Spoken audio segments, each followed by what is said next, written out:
Oke, Assalamualaikum warahmatullahi wabarakatuh. Menjadi seorang praktisi FB Ads, apa aja skill yang harus dikuasai?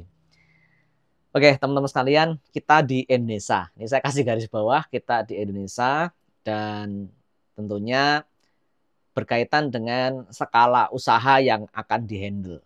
Ya. Di umumnya realitas UMKM, ya, UMKM, di mana bidang yang dominan adalah sisi produksinya misalnya, bidang sisi produksinya. Kadang area marketing itu belum sesempurna bagaimana teman-teman UMKM dalam menyusun alur produksi, menjaga kualitas barang dan sebagainya. Menjadi praktisi Facebook Ad di area tersebut, ya mau tidak mau harus menjadi seorang marketer yang punya Swiss Army. Ya. Pisau Swiss Army itu terkenal sebagai satu pisau yang dipakai untuk banyak keperluan ya. Ya walaupun dia ada produk-produk lain yang memang spesifik ya. Nah, tapi ada satu produk yang memang dikatakan pisau Swiss Army itu bisa buat buka kaleng, bisa buat apa potong kuku, bisa buat mengiris dan sebagainya. Menjadi prestasi Facebook di area tersebut mau tidak mau maksudnya ini maksudnya adalah kita harus betul-betul bisa mencangkup antara area dia sebagai seorang marketing yang menciptakan demand ya. Di YouTube saya ini juga sudah ada perbedaan apa sih pekerjaan seorang marketer sehari-hari gitu ya. Ada gitu, tapi saya akan sedikit kupas lagi. Dia sebagai seorang marketer yang memunculkan demand ya, memunculkan demand. Kadang kalau basicnya sudah dari basic suruh menjualin produk, ya mau tidak mau kita harus meng-create bagaimana produk yang biasa kemudian bisa dikenal, bisa laku laris luar biasa. Itu dari sisi marketer, menciptakan demand. Bagaimana orang yang bahkan tidak ada merasa punya masalah gitu. Gara-gara iklan kita jadi, oh berarti mungkin tubuh saya ada masalah. Sehingga saya butuh produk yang ditawarkan atau dijual gitu. Ada banyak contohnya ya, ada banyak contohnya. Lalu kemudian kita juga mau tidak mau harus menjadi seorang copywriter. Copywriter apa? Penulis naskah iklan. Nah, ini praktisi Facebook Ads mencakup juga kaitannya sama dunia copywriting. Karena idealnya kalau ini sebuah proses dalam hal prosesnya itu rapi, ya tukang iklan ya ibaratnya praktisi Facebook Ads, praktisi advertiser, areanya cuma area iklan gitu.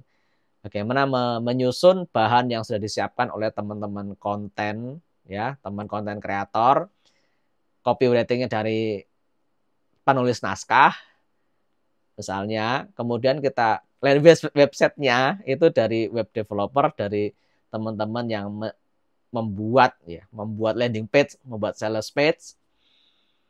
Nah, kita tinggal iklankan. Nah, dengan parameter-parameter, dengan teknik-teknik tertentu sehingga bisa mendapatkan lead yang banyak, klik yang banyak, lead yang banyak, bahkan murah misalnya. Tapi faktanya nggak demikian tadi. Kalau praktisi Facebook di area di Indonesia umumnya, dia harus menguasai dunia marketing, harus memahami dunia copywriting, harus memahami konten kreator, baik gambar maupun video, ya. Terus kemudian untuk analisis hasil iklannya juga dia analisis sendiri, bahkan mohon maaf di beberapa tempat sambil nyesin sendiri gitu. Nyesin itu kan tugas sales ya. Jadi marketing mendatangkan, membuat demand sehingga orang itu bertanya, mengkontak menjadi sebuah lead, kemudian yang menerima lead adalah customer service. Nah, customer service tim sales ini yang mengkonversi yang tadinya lead datang menjadi pembeli. Maka menjadi seorang praktisi Facebook Ad di Indonesia, ya mau tidak mau harus multi talent ya.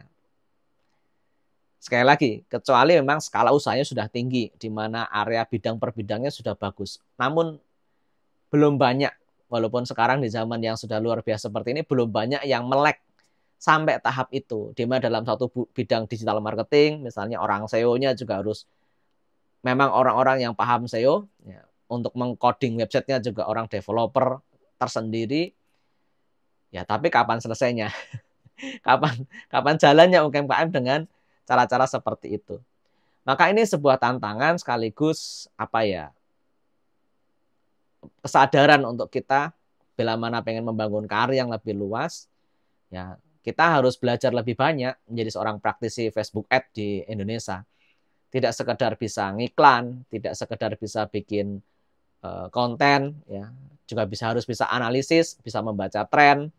Kemudian kita juga harus paham model bisnisnya, sehingga misalnya kita sebagai praktisi Facebook Ads dan kita bekerja, posisinya sebagai operator ya. Sebagai operator kita paham, bos kita tuh maunya apa sih gitu. Bosnya itu maunya apa. Value perusahaannya apa. Kemudian apa yang kita ejawantahkan dalam kemasan iklan, kemasan konten yang tidak keluar dari value yang dibangun oleh perusahaan ini. Advertiser karena dia mau tidak mau di depan ya. Misalnya advertiser berbuat blunder ya. Yang kena juga bosnya gitu. Yang kena juga perusahaan secara umum. Makanya kepekaan seorang advertiser, ini iklannya boleh jalan nggak ya? Kalau kata-katanya begini boleh dilanjutkan atau tidak? Karena yang ngeplay sebuah iklan itu nyebar sama tidak kan advertiser, seorang praktisi Facebook Ads, praktisi Instagram. Maka dia harus bisa-bisa mempertimbangkan ini kalau saya keluarkan brand perusahaan saya seperti apa gitu. Atau kalau saya beriklan supaya brand perusahaan saya bagus, supaya masyarakat percaya ya. Ini bukan tugas advertising ya, itu juga kaitannya dengan teman-teman copywriter ya, dengan konten kreatif ya.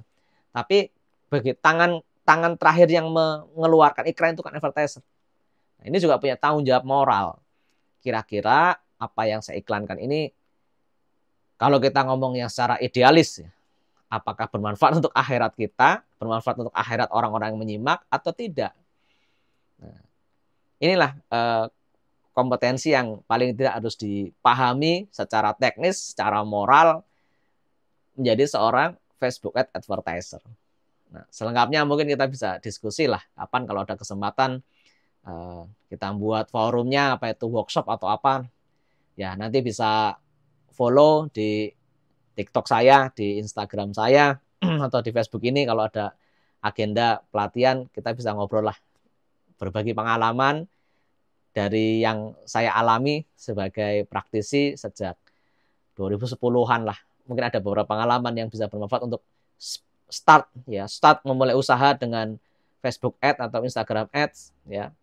Atau membangun karir, karena sekarang karir yang luar biasa juga dibutuhkan oleh banyak orang, yaitu sebagai advertiser Facebook ya. Karena mau tidak mau bisa baca statistik di Januari 2023 ini, sosial media yang terbesar di dunia ya di antara 5 besarnya masih Facebook ya.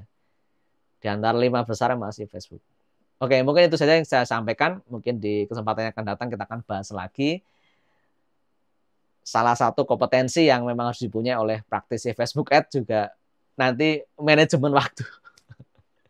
Ya ada hard skill, ada soft skill, ada panjang pembahasannya. Udah dulu ya. Nanti kita coba lagi insya Allah. Kalau ada pertanyaan bisa tanya di komentar. Wabillahi taufiq wal hidayah. Assalamualaikum warahmatullahi wabarakatuh.